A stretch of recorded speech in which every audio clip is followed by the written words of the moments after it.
कांग्रेस हमेशा से हिंदू विरोधी रही है, लेकिन हिंदू क्यों कांग्रेस विरोधी नहीं होते? शायद वो नहीं समझते कि कांग्रेस ने क्या किया। आपको साल दर साल का ब्यौरा देते हुए बताएंगे कि कैसे कांग्रेस ने हिंदुओं का मजाक बना दिया। 1950 में आया आर्टिकल 25। कांग्रेस 1950 में आर्टिकल 25 को लेकर आई, जिससे धर्म परिवर्तन को मान्यता दे दी गई। और सबसे ज्यादा किसका धर्म परिवर्तन हुआ ये सब जानते हैं, लेकिन ये तो सिर्फ शुरुआत थी। नेहरू 1950 में आर्टिकल 28 लेकर आए और हिंदुओं से धार्मिक शिक्षा का हक छीन लिया। लेकिन आर्टिकल 30 के तहत अल्पसंख्यक अपनी धार्मिक शिक्षा दे सकते हैं। धार्मिक शिक्षा के बाद निशाने पर थी धार्मिक संस्थाएं। 1951 में HRCE एक्ट, 1951 में Hindu religious and charitable endowment act लेकर आए। उन्होंने कारण दिया कि बड़े मंदिरों का रखरखाव सही से हो सके, लेकिन इसकी आड़ में कब्जे कर लिए, जिसके तहत भारत में मौजूद बड़े बड़े मंदिरों का प्रबंध सरकार ने अपने हाथों में ले लिया और मनमाने ढंग से इनकी संपत्ति का दुरुपयोग किया। और ये सिर्फ हिंदुओं के मंदिर पर लागू था, बाकी धर्मों या धार्मिक स्थल पर लागू नहीं था। 1956 में हिंदू कोड बिल आया।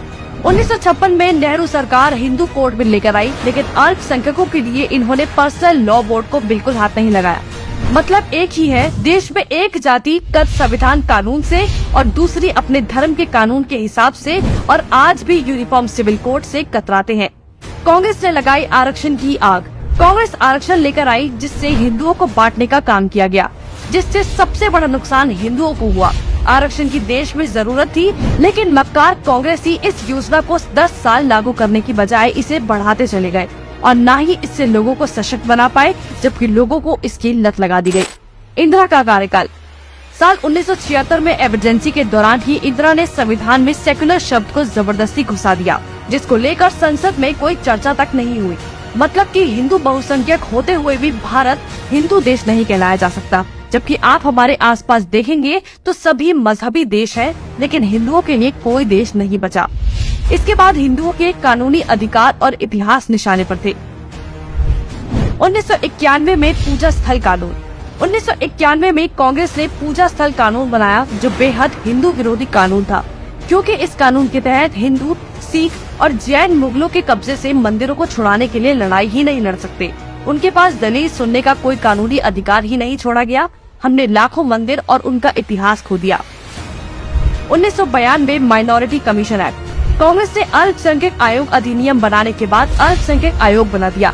ऐसा करके कांग्रेस ने धर्म विशेष के लोगों को स्पेशल दर्जा तो दिया ही, हिंदुओं को बांट दिया, जिसके तहत सरकार की हर योजना का सबसे ज्यादा फायदा धर्म विशेष के लोगों को ही मिलता है, जिससे कांग्रेस ने सांप को भी मार दिया और लाठी को भी नहीं टूटने दिया। मतलब साफ है, हिंदुओं को भी बांट दिया और धर्म विशेष के लोगों को भी खुश कर दिया। जब देश सेकुलर बना दिया तो मेजॉरिटी और माइनॉरिटी की जरूरत ही क्या थी। 1995 में वक्फ बोर्ड कानून। 1995 में वक्फ बोर्ड कानून बनाकर कांग्रेस ने एक और महापाप किया। वक्फ बोर्ड को असीमित शक्ति दे दी गई। आज स्थिति ये है कि वक्फ बोर्ड किसी भी संपत्ति पर दावा कर दे तो कोर्ट से भी कोई मदद नहीं मिलेगी। रेलवे और रक्षा के बाद संपत्ति के मामले में वक्फ बोर्ड देश में तीसरे स्थान पर पहुंच गया है। अब सिर्फ एक आखिरी बार बचा था, वो बार था राम सेतु एफिडेविट। राम सेतु एफिडेविट बनाया। हिंदुओं ने फिर 2004 में कांग्रेस को चुन लिया, तो कांग्रेस ने इसका इनाम देते हुए राम सेतु एफिडेविट बनाया और भगवान श्री राम के अस्तित्व को ही नकार दिया और काल्पनिक बताया। आस्था और धर्म पर वार करने के बाद अब कांग्रेस ने हिंदुओं को ही बदनाम करने का प्लान बना लिया। 2009 में हिंदू आतंकवादी घोषित। 2009 में फिर से हिंदुओं ने कांग्रेस को चुना, तो उसके बदले में कांग्रेस ने हिंदुओं को ही टेरर घोषित कर दिया। कांग्रेस ने बहुत ही चालाकी से एक एक कर हिंदुओं के धर्म, अधिकारों और शिक्षा के अधिकार को छीन लिया, लेकिन हिंदू फिर भी कांग्रेस को नहीं समझ पाया। औरंगजेब ने हिंदुओं को खत्म करने के लिए तलवार का इस्तेमाल किया, तो कांग्रेस ने हिंदुओं को खत्म करने के लिए संविधान का इस्तेमाल किया।